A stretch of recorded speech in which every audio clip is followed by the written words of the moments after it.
So the question here is that, are all investors equal, or is all money really green? And so does it really matter whether you take money from one investor or another investor?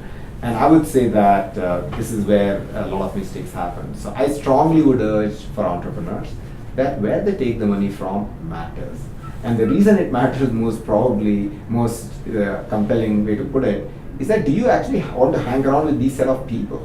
Because investors will have a fairly significant say in how you are going to feel your work day is progressing on a, not a daily basis, but certainly when you have your board meetings and when you have your, reviews and so on and so forth.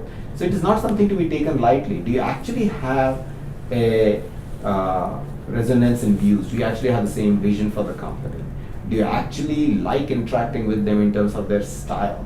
Do you actually have the same belief when you look at the other portfolio companies and how they are being treated?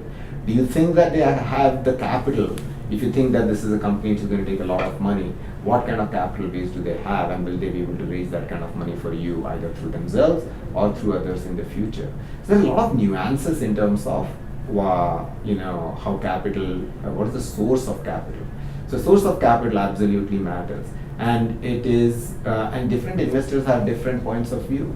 So the question here is, how do I find out whether this particular investor is something which fits for my company?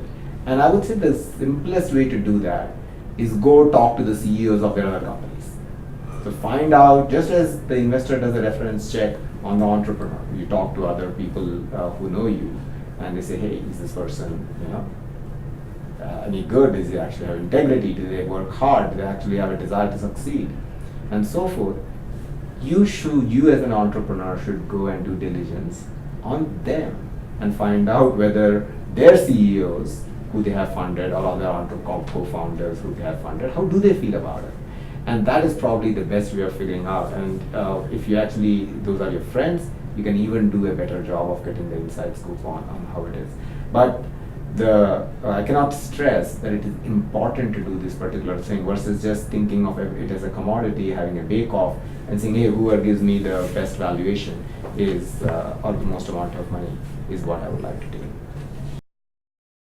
In the very early stage, when you're looking for angel funding or seed funding, at that point, you might or might not have too many people who are making competing offers. So this thing only really applies when that is the case, because if you're desperate for investment, you might need to, and necessarily from a practical standpoint, make a lot of compromises in terms of how investment is taken. But to the extent that you have a choice, I would look at people who are going to actually bring in more than just the money. And what that means is, how can they help this business succeed? Can they help me recruit really great people? Will they be able to spend the time? So let's say you're taking angel money. Angels typically would have invested in a lot of companies. Do they honestly have the time? If you actually give them a call, will they pick up the phone and answer your call? That's a question. Do they have the connects to help you recruit? Because initially, recruiting is a very critical need for a company, and getting really high quality founding team in there. Can they help with that? And can they help with customers development? So can they actually help point a few people? Suppose it's a B2B company which is going from business to business. Do they actually have connects in those businesses where you would like to approach, and they can make a phone call and help you get in? So those can be really compelling ways in which angels can add significant value to the company. And going ahead and seeking those people out is very important. And in one sense, the more credible the angels are, they are from the same domain that the company is functioning in, the subsequent funding rounds become easier, because it is a vote of confidence if someone who is an expert in that particular area is also a part of the investor in the company.